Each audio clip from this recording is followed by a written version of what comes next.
ne vale veramente la pena. Oggi vado a fare una ricetta che in realtà è il recupero di una ricetta di recupero di diversi anni fa, ma non sto scherzando, realmente è così. Qualche anno fa si fece la sangria e poi rimase, perché se ne era fatta veramente tanto di sangria, rimase un po' di sangria e si disse perché non si prova a fare il pollo alla sangria, e si fece un video, ma un video corto, cioè quei video che durano, non so, un minuto e mezzo, non mi ricordo quanto durava, ma tra l'altro è un video che è ancora presente in giro.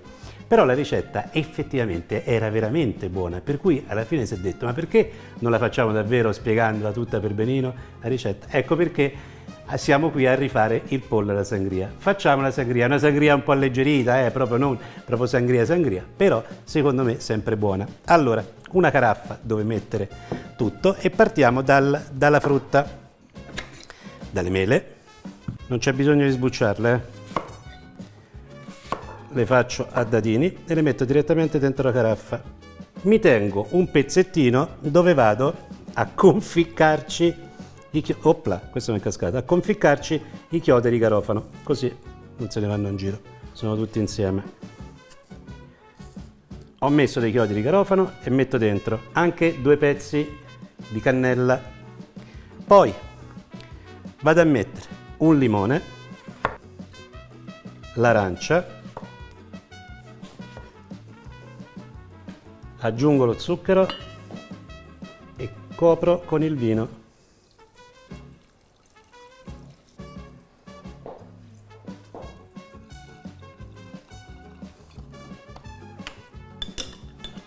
Diciamo questa sorta di sangria un pochino più leggera, non carichissima di frutta, è pronta. Questa si lascia almeno una notte, quindi io la userò domani. Coprite, mettete in frigo e domani si continua questa ricetta.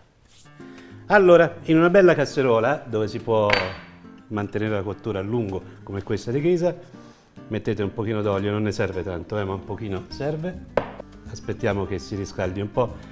C'ha tanti pregi la ghisa, ma tra i difetti, oltre quello del peso che è veramente importante, è anche quello che per riscaldarsi ci vuole un po' più tempo, però dopo poi mantiene il calore ed è una meraviglia.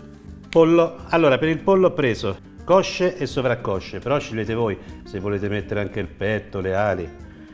Cosce e sovraccosce hanno il pregio di avere una cottura bene o male uniforme, però quando le cotture sono così lunghe poi alla fine. E ora si fa rosolare bene, ma bene davvero. Allora, il pollo è rosolato, ci aggiungo un paio di spicchi d'aglio, un rametto, anzi, veramente sono 2 ramettini via di rosmarino, il limone a fette, non le fate troppo piccole le fette, divido a metà.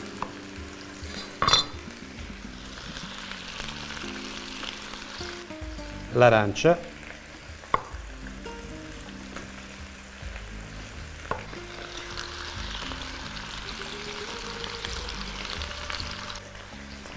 un pochino di Cointreau, ma poco, un bicchierino.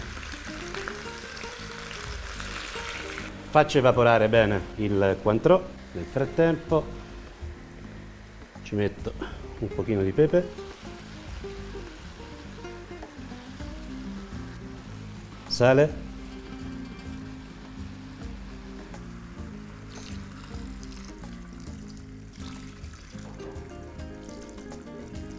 la sangria si aggiunge, diciamo, quasi a coprire completamente i pezzi di pollo, tanto la cottura inizialmente sarà coperta, se dovesse evaporare completamente il vino si aggiunge. C'è niente da fare, non c'è bisogno di mettere il fuoco al massimo, medio basso, coprite e poi ogni tanto controllate. Tempi di cottura, considerate che bisogna cuocere il pollo, quindi minimo saranno 45 minuti, però poi dopo si controlla. A dopo. Allora, siamo arrivati. Il profumo. Ora dobbiamo far restringere la salsa. Comincio a togliere i pezzi di pollo. Guardate che colore, improbabilissimo. Vabbè, con le cotture col vino sono così.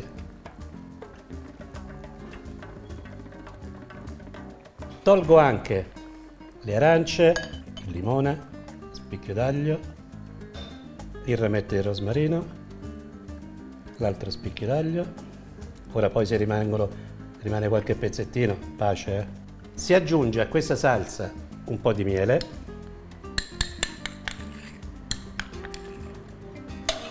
e si fa sciogliere bene. Assaggiate se è troppo dolce. Un pochino di sale, mamma mia, che sapore incredibile!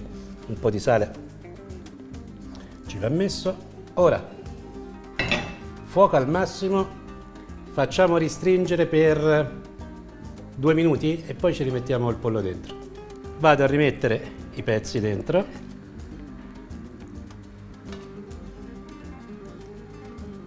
E ora posso anche spengere il fuoco e si va all'assaggio. Prendo questa che l'ho un po' rovinata perché l'ho pescata male, ma ci vuole il sughetto sopra. Si assaggia?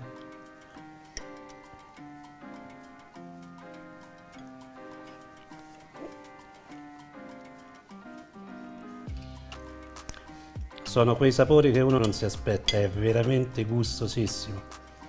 Ricetta di recupero, ricetta particolare ma veramente particolarissima, ma ho fatto bene a rifarla anche dopo tutti questi anni perché ne vale veramente la pena. Allora, sicuramente la cosa che dovrete fare è verificare bene la quantità di sale. Io per esempio ora per assaggiare questo pesce ho messo qualche altro chicco di sale, il che potrebbe essere anche una scelta valida di aggiungere il sale alla fine, perché la quantità di sapori dolci sono incredibili, ma è buonissimo.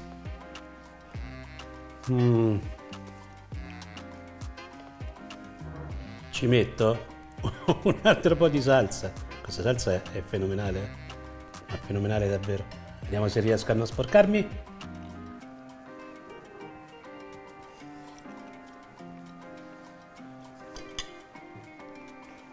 Buonissimo.